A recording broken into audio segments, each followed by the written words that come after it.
Hello everyone, welcome to study Sutra PR. आज की इस वीडियो में हम बिजनेस, ट्रेड और कॉमर्स, व्यवसाय, व्यापार और वाणिज्य से रिलेटेड एमसीक्यूज करेंगे।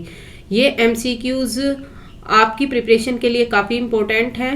Hello everyone, welcome to study Sutra PR. आज की इस वीडियो में हम क्लास 11th के चैप्टर 1 के बिजनेस, ट्रेड और कॉमर्स से रिलेटेड एमसीक्यूज करेंगे। इससे रिलेटेड 20 एमसीक्यूज हम पार्ट 1 में कर चुके हैं। यदि आपने नहीं देखे हैं तो आप वहां जाकर देख सकते हैं।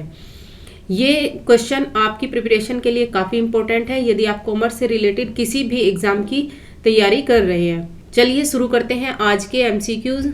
क्वेश्चन 21 है, उद्योग जो विभिन्न अवयवों को एक उत्पाद में जोड़ता है इसे इस नाम से जाना जाता है। किस नाम से जाना जाता है? ए है एनालिटिकल इंडस्ट्री, बी है सिंथेटिकल इंडस्ट्री, सी है प्रोसेसिंग इंडस्ट्री और डी है असेंबलिंग इंडस्ट्री। तो ऑप्शन बी राइट आंसर है। सिंथेटिकल इंडस्ट्री एक ऐसी इंडस्ट्री होती है जिसमें कई सारे प्रोडक्ट को मिलाकर एक प्रोडक्ट का निर्माण किया जाता है, जैसे कि सीमेंट में कई प्रोडक्ट मिलकर जब एक प्रोडक्ट बनता है। एनालिटिकल इंडस्ट्री वह इंडस्ट्री होती है जहां पर एक प्रोडक्ट से कई प्रोडक्ट तैयार हो जाते हैं, जैसे कि ऑयल रिफाइनरी। प्रोसेसिंग इंडस्ट्री ऐसी इंडस्ट्री होती है जहां पर एक प्रोडक्ट को पाने के लिए कई प्रोसेस से गुजरना पड़ता है, जैसे कि शुगर और पेपर। असेंबलिंग इंडस्ट्री एक ऐसी इंडस्ट्री होती है जहां पर तैयार प्रोडक्ट को एक साथ मिला करके एक नया प्रोडक्ट तैयार किया जाता है, जैसे कि कंप्यूटर या टेलीविजन। चलते हैं नेक्स्ट क्वेश्चन पर। क्वेश्चन 22 है, निम्नलिखित में से कौन सा व्यावसायिक गतिविधि की विशेषता नहीं है? ऑप्शन ए है वस्तुओं और सेवाओं का उत्पादन, बी है जोखिम की उपस्थिति, सी है सेल्स और exchange of goods and service, D है सैलरी और wages. Option D right answer है। यह व्यावसायिक गतिविधि की एक विशेषता नहीं है। बाकी ए गुड्स और सर्विस का प्रोडक्शन व्यावसायिक गतिविधि के अंतर्गत होता है। उसमें किसी भी व्यवसाय में रिस्क भी रहता है और वस्तुओं और सेवाओं की बिक्री और उसका लेन देन भी किया जाता है। नेक्स्ट क्वेश्चन है, हुंडी जो किसी प्रतिष्ठित व्यक्ति को दे होती है उसे हुंडी कहते हैं। कौन सी हुंडी कहते हैं? ऑप्शन ए है धानीजोग, बी है सहजोग, सी है देखनहार, डी है जोखमी हुंडी। ऑप्शन बी राइट आंसर है सहजोग हुंडी। हुंडी दो टाइप्स की होती हैं, दर्शनी हुंडी और मुद्दती हुंडी। दर्शनी हुंडी वह हुंडी है जब हुंडी का भुगतान उसको देखते ही, मांग पर या प्रस्तुत करने पर तुरंत करना पड़ता है, तब इसे साइट हुंडी या दर्शनी हुंडी भी कहते हैं, जैसे कि इसके नाम से ही पता चल रहा है। और मुद्दती हुंडी वह हुंडी है जिसपे एक टाइम पीरियड दिया रहता है, इसीलिए मुद्दती हुंडी को टाइम बिल और दर्शनी हुंडी को डिमांड बिल भी कहा जाता है। धानी जोग हुंडी दर्शनी हुंडी भी हो सकती है और मुद्दती हुंडी भी हो सकती है। जब धानी जोग हुंडी दर्शनी हुंडी होगी तब किसी भी व्यक्ति को देय होगी और भुगतान पाने वाले पर कोई दायित्व ही नहीं बनेगा। धानी जोग हुंडी अगर मुद्दती होगी तो उसके साथ एक पीरियड दिया रहता है, जैसे 2 महीने के बाद इस हुंडी की पेमेंट की जाएगी। सहजोग हुंडी वह हुंडी होती है जो किसी प्रतिष्ठित व्यक्ति को देय होती है। सी है देखनहार, जब हुंडी का पेमेंट देखते ही हो जाता है, देखनहार हुंडी होती है। और जोखमी हुंडी वह हुंडी होती है जब माल का विक्रेता माल भेजने के साथ क्रेता का नाम लिखकर हुंडी माल वाहक को भेजता है और उस हुंडी का भुगतान क्रेता यानी परचेजर को तभी करता है जब माल क्रेता के पास पहुंच जाता है, तो इसको जोखमी हुंडी कहते हैं। क्वेश्चन 24 है, हुंडी जो प्रस्तुतकर्ता अथवा वाहक को देय होती है कहलाती है। ऑप्शन ए सहजोग हुंडी, धानीजोग हुंडी, देखनहार हुंडी, जोखमी हुंडी। ऑप्शन सी राइट आंसर है देखनहार। जब हुंडी को प्रस्तुतकर्ता या वाहक को देय होती है, जो उसको प्रस्तुत करता है उसको ही इस हुंडी का पेमेंट हो जाता है। नेक्स्ट चलते हैं। क्वेश्चन 25 है, कोरोमंडल तट पर 17वीं शताब्दी में प्रमुख बंदरगाह कौन सा था? Option A Malabar, B Calicut, C Pulicat, D one of these. C option right answer है। क्वेश्चन 26 है, निम्नलिखित में से कौन सा समुदाय उत्तरी क्षेत्र में नॉर्दर्न रीजन में बिजनेस करता है? ऑप्शन ए है छठ, बी है भाट्स, सी है महाजन्स और डी है Punjabi and Multani. Option D right answer है। पंजाबी और मुल्तानी नॉर्दर्न रीजन में व्यवसाय करते हैं। छठ है जो साउथ में व्यवसाय करते हैं।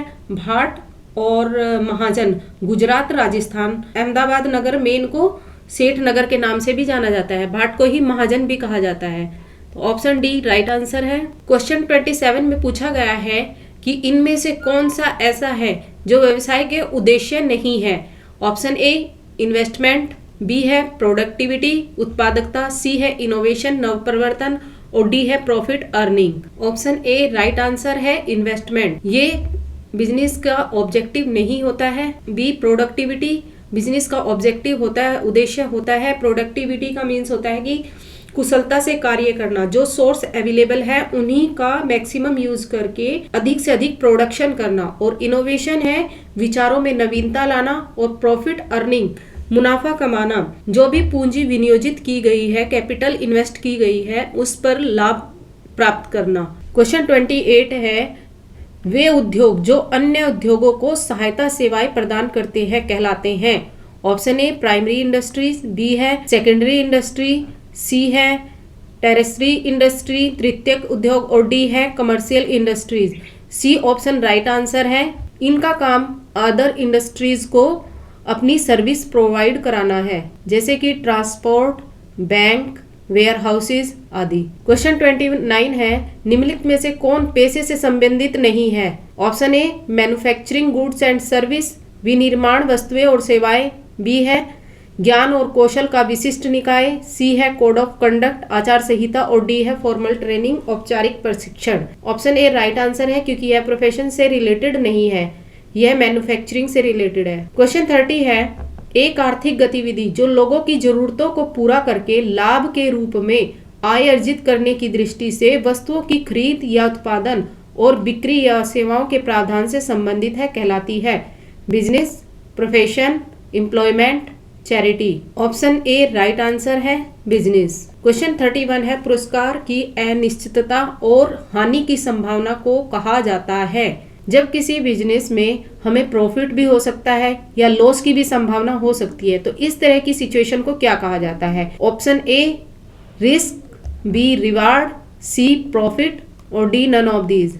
ऑप्शन ए राइट आंसर है, इसको रिस्क कहा जाता है। भारत में पहली पंचवर्षीय योजना कब लागू की गई थी।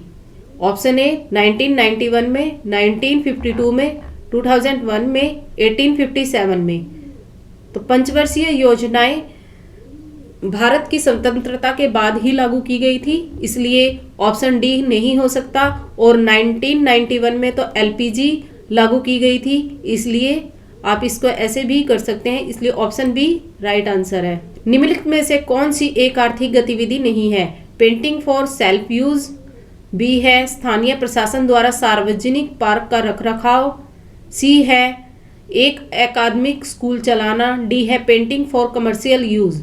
ऑप्शन ए राइट आंसर है, यह एक आर्थिक गतिविधि नहीं है, यह एक नॉन इकोनॉमिक एक्टिविटी है। क्वेश्चन 34 है cattle breeding farm, poultry farm and fish hatchery come under which type of industries.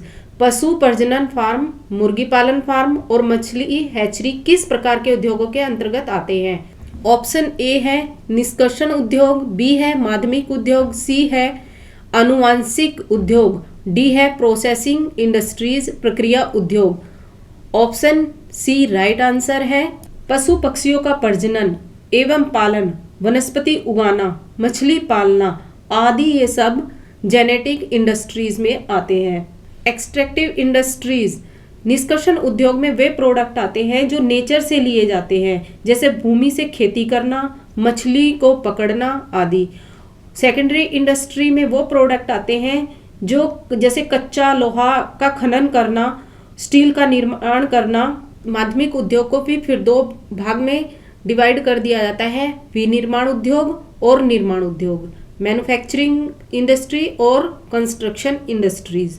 Question 35 है व्यवसायिक जोखिम उत्पन्न होने की संभावना नहीं है। सरकारी नीति में परिवर्तन, बी है गुड मैनेजमेंट अच्छा प्रबंधन, सी है एम्प्लॉय डिसऑनेस्टी कर्मचारी बेईमानी, डी है पावर फेलियर बिजली की विफलता। जब व्यवसाय में गुड मैनेजमेंट होगा, अच्छा प्रबंधन होगा, तो व्यवसाय में जोखिम उत्पन्न नहीं होगा, बल्कि ये एक व्यवसाय के लिए अच्छा होगा।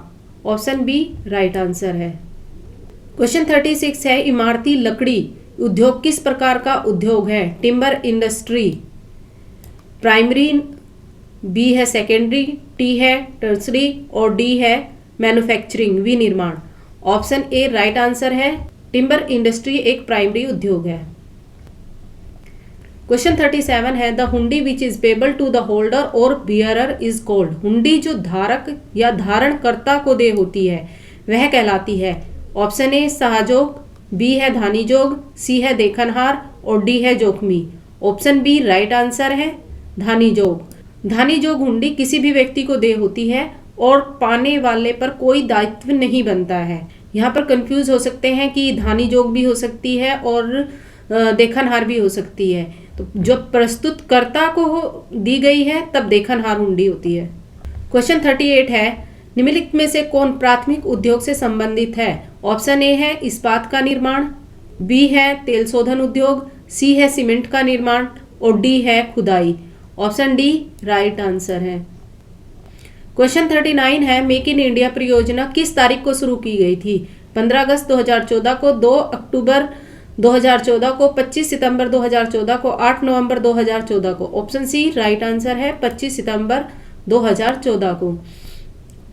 40 क्वेश्चन है उस विनिर्माण उद्योग के प्रकार का नाम बताइए जिसमें बुनियादी कच्चे माल को तैयार माल के उत्पादन के लिए अलग अलग भागों में बांटा जाता है।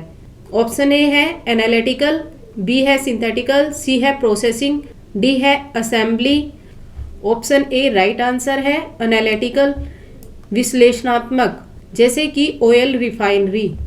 इस चैप्टर में हमने जो पढ़ा है उसके बारे में हम 2 मिनट में इसका रिवीजन करते हैं। जैसे हमने बिजनेस एक्टिविटीज़ के बारे में जाना, बिजनेस प्रोफेशन और एम्प्लॉयमेंट में डिवाइड किया गया था इकोनॉमिक एक्टिविटीज़ को। फिर बिजनेस को डिवाइड किया गया है इंडस्ट्री और कॉमर्स में। इंडस्ट्री को फिर आगे 3 पार्ट में डिवाइड किया गया है, प्राइमरी, सेकेंडरी, टर्सरी। प्राइमरी प्राथमिक, सेकेंडरी माध्यमिक और टी तृतीयक। प्राथमिक एक्टिविटी को फिर 2 पार्ट में डिवाइड किया गया है, एक्सट्रैक्टिव निष्कर्षण उद्योग, जी जेनेटिक जनिक उद्योग। सेकेंडरी उद्योग को फिर 2 पार्ट में डिवाइड किया गया है, मैन्युफैक्चरिंग और कंस्ट्रक्शन।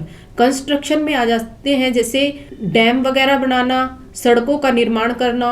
और मैन्युफैक्चरिंग को फिर 4 कैटेगरी में डिवाइड किया गया है, एनालिटिकल, सिंथेटिकल, प्रोसेसिंग, असेंबली।